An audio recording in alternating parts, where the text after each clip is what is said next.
And I think that's some kind words that we can say to each other.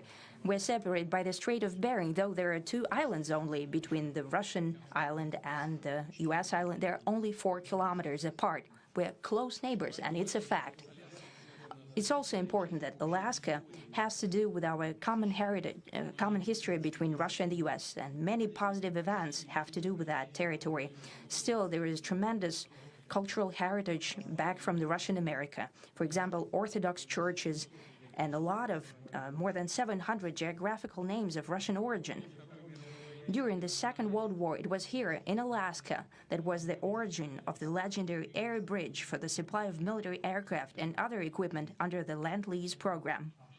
It was a dangerous and treacherous route over the vast emptiness of ice.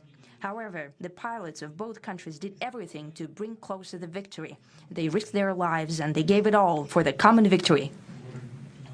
I was just in the city of Magadan in Russia, and there is a memorial there dedicated to the Russian and the U.S. pilots.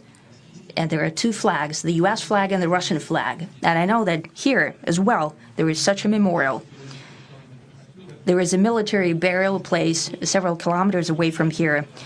The Soviet pilots are buried there who died during that dangerous mission. We're thankful to the citizens and the government of the U.S. for carefully taking care of their memory. I think that's very worthy and noble. We'll always remember other historical examples when our countries defeated common enemies together in the spirit of battle camaraderie and allyship that supported each other and facilitated each other. I'm sure that this heritage will help us rebuild and foster mutually beneficial and equal ties at this new stage, even during the hardest conditions. It is known that there have been no summits between Russia and the U.S. for 4 years, and that's a long time. This time was very hard for bilateral relations, and let's be frank, they have fallen to the lowest point since the Cold War. I think that's not benefiting our countries and the world as a whole. It is apparent that sooner or later we had to amend the situation to move on from the confrontation to dialogue. And in this case, a personal meeting between the heads of state has been long overdue, naturally under the condition of serious and painstaking work, and this work has been done in general. Me and President Trump have very good direct contact. We've spoken multiple times. We spoke frankly on the phone. And Special Envoy of the President, Mr. Witkoff, traveled out to Russia several times. Our advisors and heads of foreign ministries kept in touch all the time.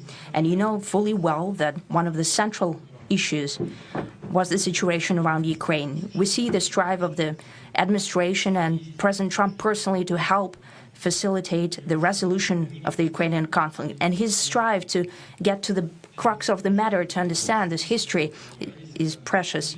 As I've said, the situation in Ukraine has to do with fundamental threats to our security. Moreover, we've always considered the Ukrainian nation, and I've said it multiple times, a brotherly nation, however strange it may sound in these conditions. We have the same roots, and everything that's happening is a tragedy for us and terrible wound. Therefore, the country is sincerely interested in putting an end to it. At the same time, we're convinced that in order to make the settlement lasting and long-term, we need to eliminate all the primary roots, the primary causes of that conflict. And we've said it multiple times, to consider all legitimate concerns of Russia and to reinstate a just balance of security in Europe and in the world on the whole. And I agree with President Trump, as he has said today, that naturally the security of Ukraine should be ensured as well. Naturally, we are prepared to work on that. I would like to hope that the agreement that we've reached together will help us bring closer that goal and will pave the path towards peace in Ukraine. We expect that Kiev and European capitals will perceive that constructively and that they won't throw a wrench in the works. They will not make any attempts to use some backroom dealings to conduct provocations to torpedo the nascent progress. Incidentally, when the new administration came to power, bilateral trade started to grow. It's still very symbolic. Still, we have a a growth of 20%. As I've said, we have a lot of dimensions for joint work. It is clear that the U.S. and Russian investment and business cooperation has tremendous potential.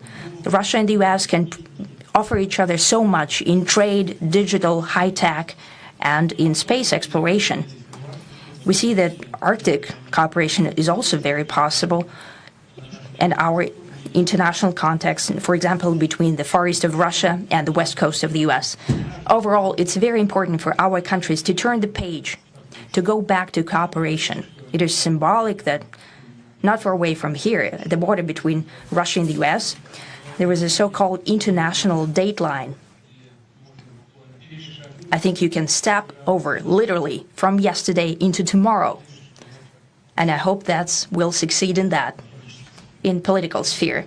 I would like to thank President Trump for our joint work, for the well-wishing and trustworthy tone of our conversation. It's important that both sides are result-oriented, and we see that the President of the U.S. has a very clear idea of what he would like to achieve. He sincerely cares about prosperity of his nation. Still, he understands that Russia has its own national interests. I expect that today's agreements will be the starting point, not only for the solution of the Ukrainian issue, but also will help us bring back business-like and pragmatic relations between Russia and the U.S. And in the end, I would like to add one more thing. I'd like to remind you that in 2022, during the last contact with the previous administration, I tried to convince my previous American colleague that the situation should not be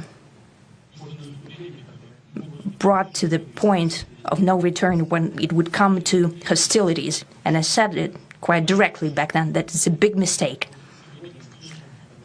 Today, when President Trump saying that if he was the president back then, there will be no war. And I'm quite sure that it would indeed be so. I can confirm that.